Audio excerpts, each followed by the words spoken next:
Hello again. I'm a little hesitant about talking of conspiracy theories because, according to some people, the very term conspiracy theory was devised by the CIA to discredit those who stumble across the truth. According to that, it's a pejorative term designed to ridicule and mock people who discover the true nature of the world. In fact, of course, the first recorded use of the expression was during the American Civil War, so that particular conspiracy theory probably doesn't hold water. In the description to this video, I give a link to a letter published in the New York Times on the 11th of January 1863, which uses the phrase conspiracy theory, although it was almost certainly in circulation before that time.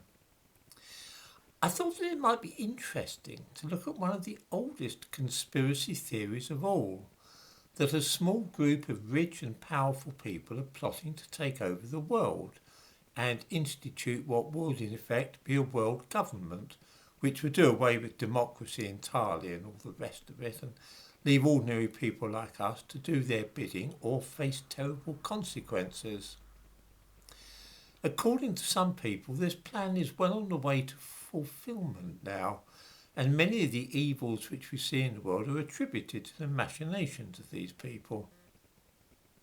Sometimes the Freemasons are alleged to be behind it, at others the Illuminati, sometimes it's the Bilderberg Group or the Yale Skull and Bones Club, the New World Order, World Economic Group, but the aim is always the same: a small group of people to dominate the world in an unelected and undemocratic way by establishing a world government.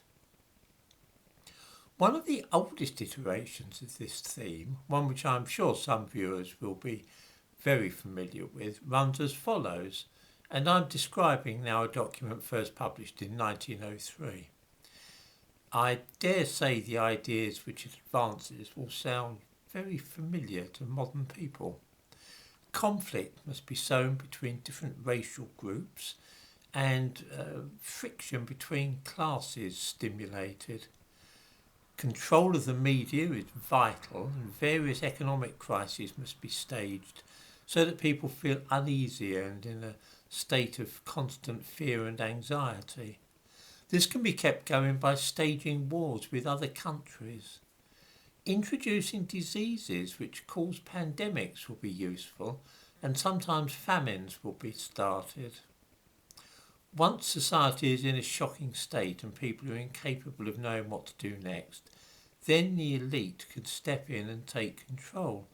I find this particularly interesting because although this particular document was first published in 1903, it talks in detail about the idea of initiating pandemics, either to control the population or for some other reason.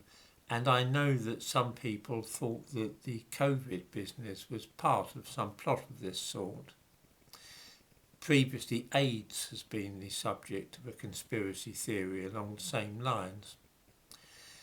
This is really the pattern for all the main large-scale conspiracy theories, and other things such as 9/11 and the Iraq War can be fitted into this main theme, which is the establishment of a world government by some elite. This scenario, the one which I've just given, comes of course from the protocols of the Elders of Zion, and it's been endlessly adapted and recycled to fit changing tastes. The New World Order is a variation of the pattern set out in the protocols of the Elders of Zion. We can describe the plan set out there as the template for most of the major conspiracies which we see today on the internet.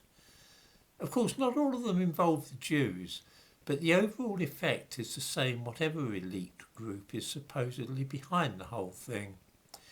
It's fascinating to read through a clumsy piece of work knocked out by the Okhrana, the Tsarist secret police, a couple of years after Queen Victoria died, and then reflect that the main framework of the thing is still going strong to this very day.